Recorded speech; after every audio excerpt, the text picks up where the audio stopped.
چاویگەل لە دەستی ئۆپۆزیسیۆنە، چەمکی گۆڕانکاری هەم هیوا و هەم ترس دروست دەکا. ئەو کەسانەی لەم دۆخە بێزارن بە جۆش و خڕۆشەوە چاوەڕی گۆڕانکاری دەکەن و ئەوانەی سودمەندن لە دۆخی ئێستا ترسیان لە گۆڕانکاری هەیە.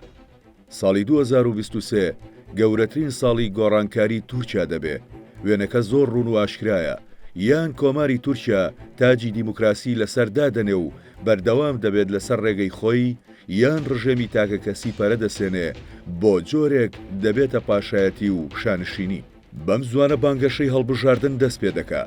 کاندیدەکان دەڕژێنە نێو گۆڕەپانەکان و ڕکابەرایەتیەکە گەرم دەبێ. کێبڕچەی هەڵبژاردن لە دۆخێکی یەکساندا بەڕێوە ناچێ. دەسەڵات یاری قێزەون و ڕێگەی ترسناکی بەو شێوەیە جێبەجێ دەکا کە ئێمە بیریشی لە ناکەینەوە. قەیومی نوێ، دەستگیرکردنی نوێ، داخستنی هەدەپە، تونند و تیژی، شار لەسەر میدیا، ئۆپراسیۆنی زەمینی بۆ سەر سووریا، دادگایکردنی ئێمە لە چوارچێوەی دۆسەی کۆبانێدا، ساختەکاری لە سندوقەکانی دەنگدان لەلایەن دەسەڵاتەوە ئەنجام دەدرێن. هەموو شتێک دەکەن. دەسەڵات هەموو شتێک دەکات بۆەوەی دەسەڵاتە تاوانبارەکەی لە دەست نەدا. بێگومان من نامەوێت ڕەشببینی بڵاو بکەمەوە، بەڵام دەبێت ڕاستیەکان ببینین. ئەوان ڕێگەمان پێنادەن پرۆسەی هەڵبژاردن بە باشی بەڕێوە ببن.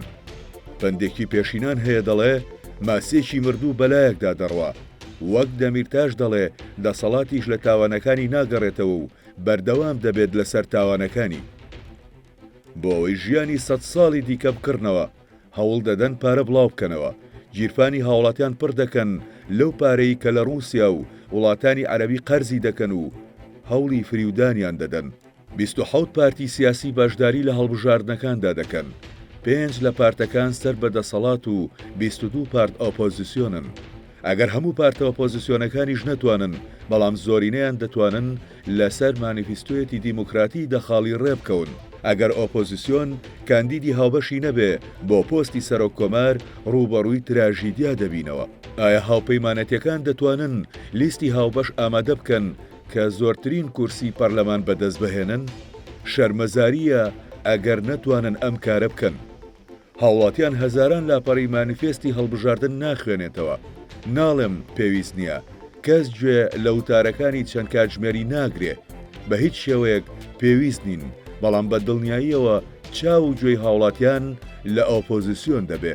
بیرهێنانەوەی ڕایگشتی سەبارەت بەوەی لە هەڵبژاردندا بە خاڵی زۆر سادە دەنگ دەدرێ هێشتنەوەی شەقام و گۆڕەپانەکان بە گەرمی و زیندویی لە هەموو کاتێکدا.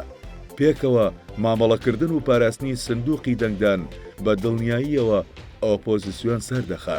دەسەڵات هەرچیە بکات گرنگ نییە، چ فێڵێک بەکاردەهێنێ. هاوڵاتیان بڕیاری خۆیان داوە. ئەوەی دەکەوێتە سەرشانی ئۆپۆزیسیۆن ئەوەیە کە ئەم بڕیاری هاوڵاتیان بە یەکریزی و ئیرادەوە بۆ دەسەڵاتی گۆڕانکاری بگۆڕێ. ئۆپۆزیسیۆن ئەگەر شکست بهێنێ تووشی بەڵایەکی مێژووی دەبێتەوە. هیچ موعجیزەیەک پێویست ناکا بۆ گۆڕینی دەسەڵات لە هەڵبژاردندا کە نزیکەی لە 70% هاوڵاتیان دەیەوێت گۆڕانکاری دروست ببێ. بە پێچەوانەوە ئەگەر ئۆپۆزیسیۆن بدۆڕێ موعجیزە ڕوودەدا. هەندێک پرسیار بۆ هاوڵاتیان. پێویستە ئۆپۆزیسیۆن لە دەوری کاندیدێکی هاوبەش کۆ بێتەوە لە گۆڕەپانەکان ئەم پرسیارانەی خوارەوە لە هاوڵاتیان بکە. ئازادی یان کۆیلایەتی، تاریکی ڕەها یان ڕووناچی، زوڵم و فشار یان ئاشتی و ئارامی، برسێتی و نەهامەتی یان خۆشگوزەرانی و زۆری، دەسەڵاتی یەک کەس یان دەسەڵاتی 85 ملیۆن کەس، دیکتاتۆری یان دیموکراسی. متمانە بە خەڵکی بکەن. هیچ کەسێکی شەرەفمەند داهاتووی خۆی و منداڵەکانی بە پارەیەک کە 3-4 مانگ دەچێتە گیرفانیەوە نافرۆشێ. پێویستە متمانە بە خەڵکی بکرێ. خەڵکەکەمان ژیرە و خاوەن کەرامەتن. ئەوە دەسەڵاتی گەلانە. ساڵی 2023 دەکاتە ساڵی گۆڕانکاری گەورە. بەخێر بێیت گەورەترین ساڵی گۆڕانکاری. ساڵی نوێ تۆ شایانی ئێمەیت و ئێمەیش شایانی تۆین. چاوەڕێی سرودەکانی سەرکەوتنمان بکەن.